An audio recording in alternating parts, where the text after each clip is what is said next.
Yep. And I'm here to do the devil's work.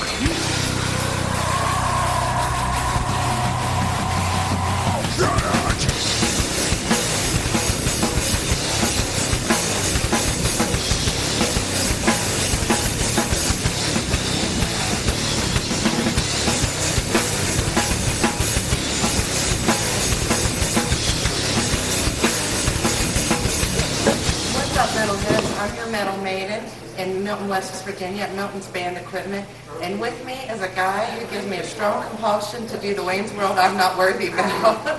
Mr. Angelo. How's it going? Good. And we just did a guitar workshop here. Could you tell maybe the people that don't understand what they're about, what they're for? Yeah, well, what I do is, it's more like a concert clinic. So, I talk a little bit about the guitars, and then I just play a lot of songs and kind of, give people a little bit of insight of what it's like to be a musician. It's a lot of fun. The place is packed, and it was great.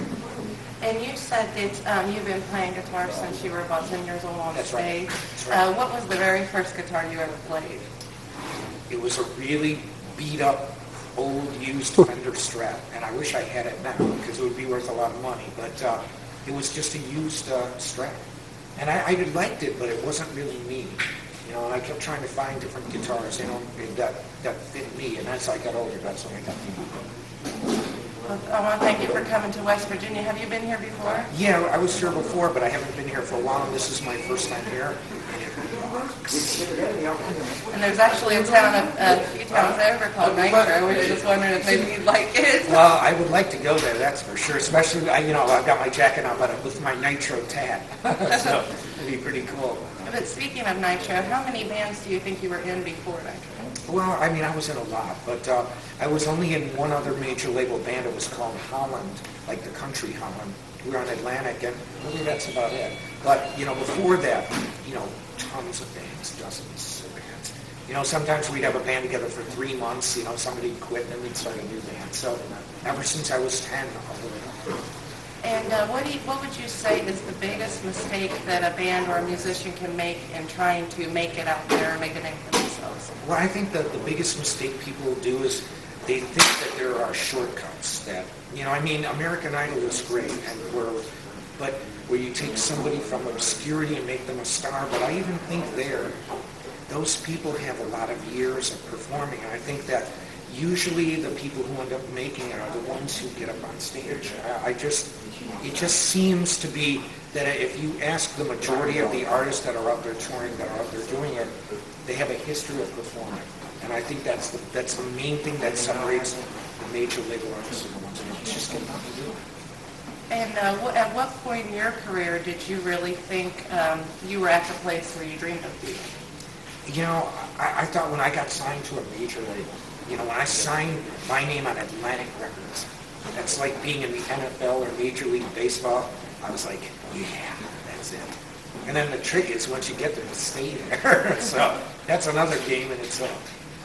Do you think that since MySpace and sites like that have developed, has that raised your popularity or raised your fan base? I think so. We use the internet, and I think it's a great invention. And of course, with all the great things, there are also people that are real negative on it too. You can't stop that. The more well-known you get people who love you, some people who don't. But I think especially with YouTube, I have one video alone that's got almost 6 million views, others that have 3 and 4 million. And that kind of visibility, I go into an airport, every single time I go to an airport, somebody comes up to me, hey man, I've either got your CD, or I've seen you play, or I've seen you on YouTube. I go into hotels, even older, like I had this one older lady, I was in the East Coast of the United States, and she looks at me, she goes, I've seen you. You're this guy, right? I was like, where? She goes, I've seen you on the internet. You're this guy. I went, yeah. And she looks like, kind of like my mom, but she didn't see me play. So, yeah, the internet's great. Does that ever get annoying to you that just so many people do recognize you? No. What would be annoying is if you just walk around and nobody knows you. Well, I'd like to thank you for supporting West Virginia Metal by keeping Kevin Sawyer on your top friends on MySpace. That's right. And he won the guitar, too. Oh, yeah. And I'd also like to say congratulations on the Guitar World Best Shredder. Oh, thanks. Yeah, the Reader's Choice Award. That was great. What I liked about it is it wasn't critics or writers or journalists. It was the fans that voted, which was really nice. I was honored. Does that mean more to you coming from the fans? I think so. Some higher up? Yeah, I think so, because it's kind of, I think that's who you're trying to reach, you know, and there was some really good competition on there, so I was really happy. Do you have any final words for your fans? Just, I've got a lot of things, you know, to look forward to, new CDs, new touring, so just keep on the lookout for MAD.